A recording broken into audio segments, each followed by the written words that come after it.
c'est la crise. Mais qui dit crise dit nécessairement opportunité.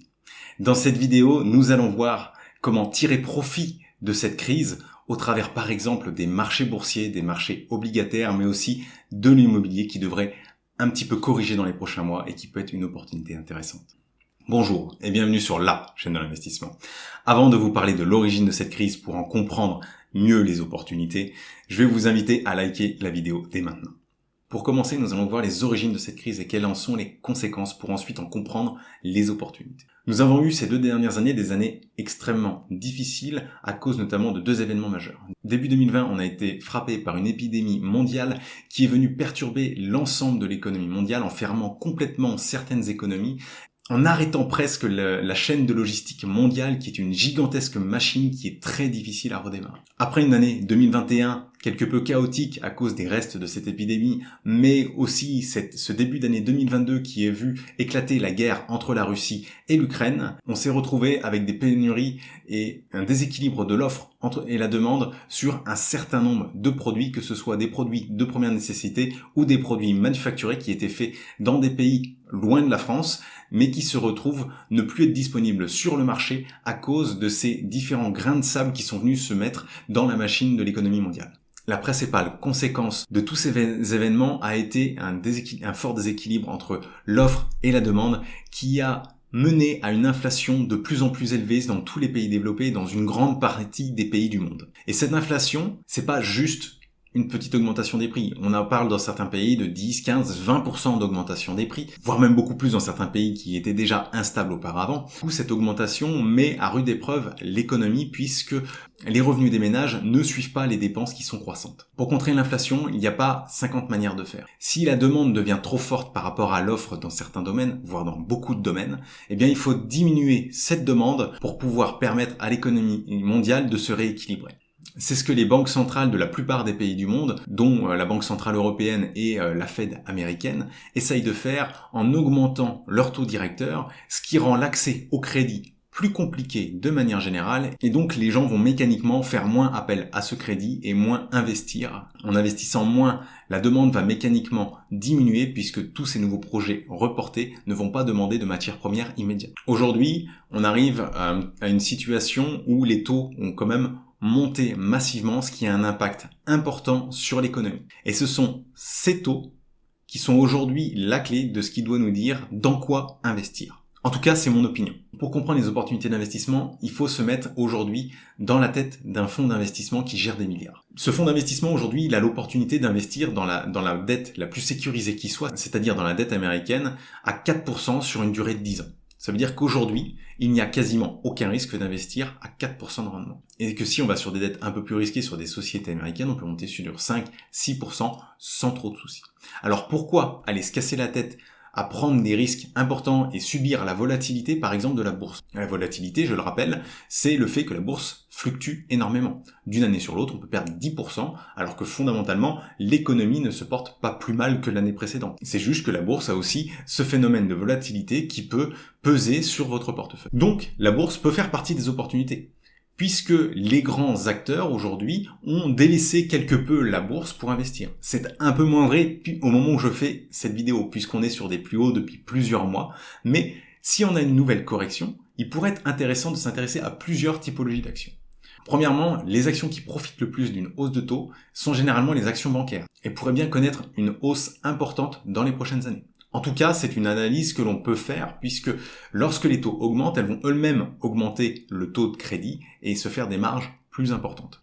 Sur le marché actions, il y a une autre classe de sociétés qui peut être intéressant de regarder actuellement. Les actions à dividendes sont beaucoup moins intéressants pour les institutionnels, pour les gros investisseurs, dans ces périodes où finalement on a un taux de rendement assuré sur de la dette qui est beaucoup plus élevé que ce qu'on peut recevoir en dividendes généralement. Donc les actions à dividendes ont eu tendance à corriger beaucoup ces derniers mois, alors que ce sont finalement, si on regarde les aristocrates dividendes, des sociétés qui augmentent leurs dividendes régulièrement, donc qui augmentent leurs bénéfices régulièrement. Cela prouve bien que ce sont des sociétés solvables et solides. Plus globalement, si on regarde le marché en bourse, dans ces périodes difficiles, il peut connaître des gros creux de marché. Et donc si vous avez de la liquidité à ces moments de gros creux de marché, eh bien il faut aller lutter contre sa psychologie qui nous dit attention, il faut avoir peur, pour justement se dire si tout le monde a peur, c'est le moment d'investir parce que la bourse connaît un plus bas, pas forcément le plus bas, et qu'il est intéressant d'investir plutôt maintenant que sur des précédents plus hauts comme nous en avons connu fin 2021 par exemple. Une autre opportunité, et là c'est directement le marché obligataire en lui-même, donc le marché de la dette, si il est ultra intéressant de prendre de la dette américaine, de prendre de la dette sur des sociétés américaines, prenons de la dette sur les sociétés américaines. C'est pas forcément le plus simple. Parce qu'il faut aller chercher sur le marché secondaire des dettes qui viennent d'être émises, par exemple. Ou alors acheter des anciennes dettes qui peuvent être beaucoup décotées parce qu'elles avaient des taux d'intérêt qui étaient beaucoup plus bas dans le passé. Autre solution pour parier sur ce marché obligataire, ça va être de prendre ce qu'on appelle des fonds obligataires datés. C'est-à-dire que ce sont des fonds qui ont un objectif de prendre de la dette, par exemple, pour 2025, 2027, mais qui vont avoir commencé dès aujourd'hui. En prenant des fonds qui ont commencé récemment, ces derniers vont finalement pouvoir bénéficier des rendements intéressants actuellement. Ce n'est pas le marché le plus facile sur lequel investir, c'est un marché qui est considéré comme un marché de professionnels, mais ça peut être intéressant de s'y intéresser aujourd'hui puisque finalement on peut avoir des rendements assurés pour plusieurs années si tout se passe bien pour la société à qui on emprunte, bien entendu, mais d'avoir des rendements à 4, 5, 6%, quasi assuré, donc bien au-delà du livret A par exemple. Enfin, j'avais parlé dans l'introduction de l'immobilier. L'immobilier aujourd'hui n'a encore que très peu baissé en France. Mais avec l'augmentation des taux, il va mécaniquement y avoir une baisse du pouvoir d'achat des Français, puisqu'en augmentant le taux, vous diminuez votre capacité d'emprunt sur les emprunts immobiliers. Donc, mécaniquement, les Français vont avoir un peu moins d'argent à investir en immobilier et on pourrait voir, et là je parle vraiment au conditionnel, une baisse du prix de l'immobilier dans les 6 à 12 prochains mois.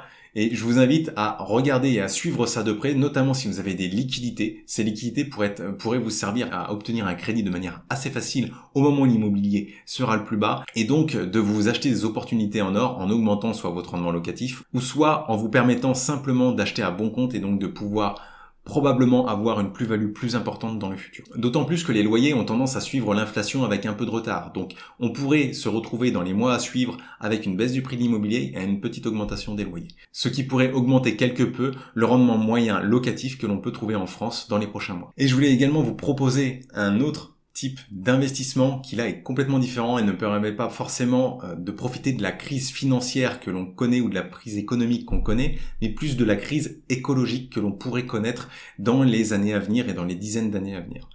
En effet, il y a un placement qui fait son petit bout de chemin, qui commence un petit peu à pointer le bout de son nez, c'est notamment l'investissement dans les forêts, notamment avec les groupements forestiers d'investissement.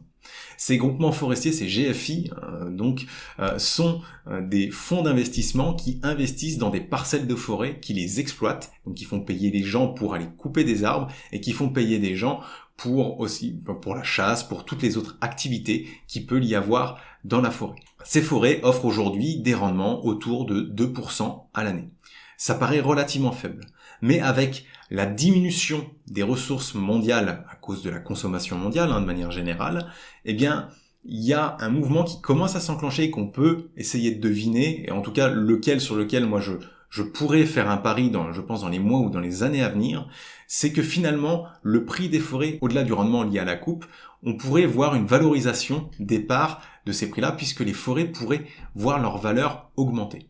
De plus, c'est un investissement qui est généralement très protecteur contre l'inflation puisqu'il augmente assez régulièrement même dans les périodes de crise. Et les GFI ont d'autres avantages, notamment fiscaux. En France, par exemple, selon le type de fonds forestiers dans lesquels vous investissez, vous pouvez soit prétendre à un abattement de 75% sur la transmission. Donc, si vous avez pour 100 000 euros de part dans un GFI, il y a seulement 25 000 euros qui seront soumis à l'impôt sur la succession. Au-delà de cette possibilité, certains fonds d'investissement forestiers vous permettront aussi d'avoir une réduction d'impôt sur le revenu. C'est-à-dire que si vous investissez 10 000 euros dans certains de ces fonds, vous pouvez obtenir une réduction d'impôt allant jusqu'à 2 500 euros. À condition, bien entendu, de garder l'investissement un certain temps, donc ce sera entre 5 ans et demi et 7 ans, par exemple sur France Valley. Pour plus d'informations, je vous invite vraiment à aller sur Internet parce que je ne maîtrise pas le sujet de bout en bout. Voilà quelques investissements qui, pour moi, peuvent bénéficier de la crise. Alors peut-être que dans 6 mois, vous ne verrez pas avoir votre investissement croître